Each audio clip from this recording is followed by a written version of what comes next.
Welcome back to another Culz Book Reviews. If you haven't checked out last week's episode, Monsters and Marine Mysteries by Max Hawthorne, please click that link that appears at the end of the video. This week we are checking out Billy the Kid's Grave by David G. Thomas, subtitled A History of the Wild West's Most Famous Death Marker. So why did we pick this book at this time? Well, our Billy the Kid documentary that we've been working on will be coming out in a few short months here, and that is why we thought it was time to start showing you guys the different sources we use to formulate that documentary. So we are going to start off with Billy the Kid's Grave by David G. Thomas. Now the group has been lucky enough to be able to visit, and we did film at the gravesite in Fort Sumner for the documentary, and I'll slip in some pictures here in a second.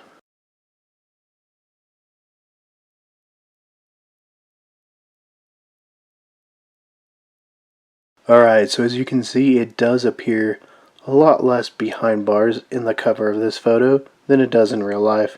And that's because, for some weird, unfortunate reason, people love stealing headstones. And Billy the Kid's two that are at his grave in Fort Sumner are no different. And it's the same thing with a lot of different famous historical figures and or celebrities. People just go and they chip away and or steal the entire headstone, like the one that happened with James Dean's headstone. Not sure why people do this, but please guys, just leave it be, let them be at rest. Alright, so let's get into the book itself. It kind of delves into a little bit of Billy's history pre his murder, and then obviously the history of the people that were there, people that maybe pallbeared or knew the kid, and also the history of the gravestone, which if you don't know, at least we know from our research, and you'll find out from this book, is the headstone is more or less in a lucky guess spot. And while the author does go around and provide the old mapping that shows they're probably pretty close, maybe a couple feet off, what happened was old Fort Sumner Cemetery was actually washed away at one point, so all the markers disappeared. No one really knew where anything was. Luckily there are some older maps. We kind of have a rough estimate as to where Billy is buried. Now there are some other stories, but we'll get into that more once we delve into some Brushy Bill books. As far as, is Bill even buried there? Obviously, did he fake his death? That's not what this one's about, so we're not going to go in depth about that. But a lot of times in those type of books you do hear, well, the whole body got washed away. And in this book, the author does bring up that theory, but also is like, well, why didn't the others, graves get washed away? More likely than not, Billy's body is there, and they're just off by a few feet. Alright, let's take a quick look at the book itself. As you can see, the subtitle appears at the bottom of the book. Right above it is a picture of the Fort Sumner headstone. Then you got the title and the author's name. And then a picture that most people should know. It's obviously the very famous tintype. Like I said, it is the very famous tintype, as you can see with this tintype right here. Now, you might see a little difference as far as the head tilt, and that's because the tintype itself is a negative, so it's reversed. So this is the corrected version. Yeah, it's really cool. It was the only verified Billy the Kid picture, obviously, because Pat Garrett's family had it. Now, there is a newer one that Nat Geo actually made a pretty cool documentary about that we will be covering in an upcoming Culz Reviews episode. So stay tuned for that. But let's get back to the actual book itself. Alright, so like you can see, K&S, Billy's last words, and then just a little bit about the book, and then about the publishers down below, and then again the tintype, but reversed to the correct position, because he wasn't actually a left-handed gun. And then there's the ISBN, if you need that. So this one does clock in at 134 pages, including the appendixes, and they are mainly different letters and or this one, which is a Pat Garrett interview. Though if you do go a little bit further behind, you'll find some other books you can check out, but also one last picture of the headstone. Obviously reads Pals, William H. Bonney, Tom O'Folliard, and Charlie Beaudry. This one obviously has a ton of pictures, which definitely come in a lot of handy. Alright, so the pictures aren't throughout the chapter, but rather at the ends of each chapter. So here you can see the pictures that are the end of chapter 1.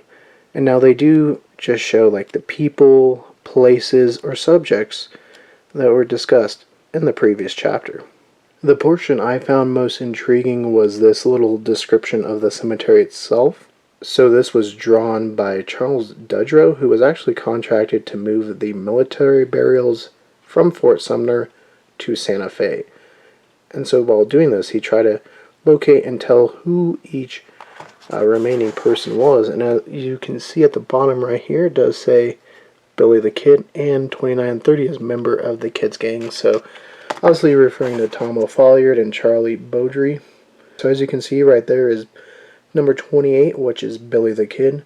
2930 are Billy's gang members, so Tom O'Folliard and Charlie Beaudry. So as you can see, they're not in a perfect line like you see today, but rather offset.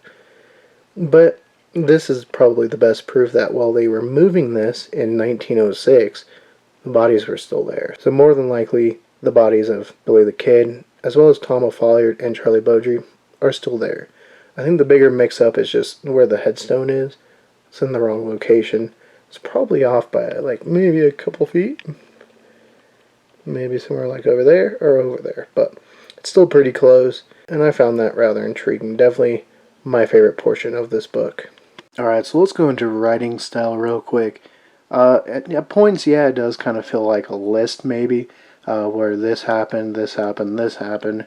But overall, I don't think it delves too far into that territory, so at no point did I feel like it was a chore to read. And while it is a shorter book, like I stated earlier, it is rather well researched and has a lot of information.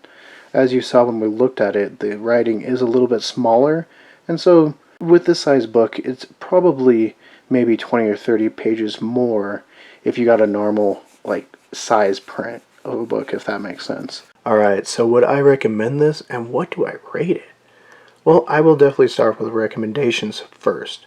Yes, I would recommend it. Obviously it's on the shorter side, but it does have quite a bit of good information in here if you're looking to learn more about the history of Billy the Kid's grave, as well as some of the supporting players around the burials and what really happened when they were remapping and replacing a headstone. If you want to learn more about Billy the Kid's history, just stay tuned on this channel. We'll definitely tell you which movies or books to say no to, or in this case, to say yes to.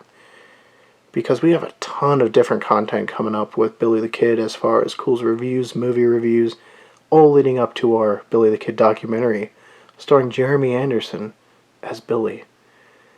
But yeah, I definitely recommend this. I would probably give it like an 8.0. Maybe at the low range, sometimes it felt like a 7.7. But for the details and the content within the book as far as the information, it's worth an 8.0 out of 10. So yeah, I recommend it, and I give it an 8.0 out of 10. So if you enjoyed this review and want to see more Culz Book Reviews, including Max Hawthorne's Monsters and Marine Mysteries, click that link to your left. If you want to see more of what we do here at Culz Paranormal, including getting locked up at the same prison that held Butch Cassidy, click that link to your right. And as always, if you want to see more of this type of content or the rest on our channel, we upload twice a week. Don't forget to hit that like and give us a subscribe. And let us know, have you been to the Fort Sumner headstone?